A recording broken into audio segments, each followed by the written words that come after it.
ലോകത്തെ ആദ്യ ഡിജിറ്റൽ ആസ്തി നിയമവുമായി Dubai international financial centre. Digital ആസ്തികൾ സംബന്ധിച്ച് വിശദീകരിക്കുന്നതാണ് നിയമം. ലോകത്ത് ആദ്യമായി ഡിജിറ്റൽ ആസ്തി നിയമം നടപ്പിലാക്കിയിരിക്കുകയാണ് ദുബായ് ഫിനാൻഷ്യൽ സെന്റർ.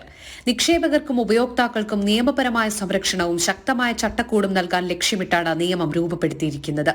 കോടിക്കണക്കിന് ഡോളർ മൂല്യമുള്ള ഡിജിറ്റൽ അസറ്റ് വ്യവസായം വളരെ വേഗം വളരുന്നതും ഭാവിയിൽ വലിയ സാധ്യതകൾ ഉള്ളതുമാണ്. ഈ സാഹചര്യത്തിലാണ് ഈ മേഖലയിൽ കൃത്യമായ നിയമം രൂപപ്പെടുത്തിയിരിക്കുന്നത്. നേരത്തെ ഡിജിറ്റൽ അസറ്റുകളുടെ നിയമപരമായ സ്വഭാവത്തെക്കുറിച്ച് അവ്യക്തത നിലനിന്നിരുന്നു. അന്താരാഷ്ട്ര തലത്തിൽ ചില മാർഗനിർദ്ദേശങ്ങൾ നിലവിൽ ഉണ്ടായിരുന്നെങ്കിലും സമഗ്രമായൊരു ചട്ടക്കൂട് നിലവിലുണ്ടായിരുന്നില്ല.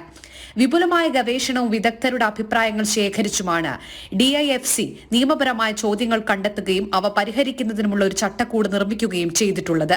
ഡിജിറ്റൽ ആസ്തികൾ സംബന്ധിച്ച് വ്യക്തമായി നിർവചിക്കുന്നതാണ് ഈ നിയമം. സമ്പത്തിന്റെ ഒരു രൂപമായി ഡിജിറ്റൽ ആസ്തികളെ വ്യക്തമായി നിർവചിക്കുന്ന നിയമമാണിത്. വിവിധ കക്ഷികൾക്ക് ഈ ആസ്തികൾ എങ്ങനെ നിയന്ത്രിക്കാമെന്നും കൈമാറ്റം ചെയ്യാമെന്നും കൈകാര്യം ചെയ്യാമെന്നും വിശദമാക്കുന്നുണ്ട്. ഈ മേഖലയിൽ നിയമപരമായ വ്യക്തത വരുന്നത് ഡിജിറ്റൽ അസറ്റ് വിപണിയിൽ ആത്മവിശ്വാസവും പങ്കാളിത്തവും വളർത്തുമെന്നാണ് പ്രതീക്ഷിക്കുന്നത്. ജനം, ദുബായ്.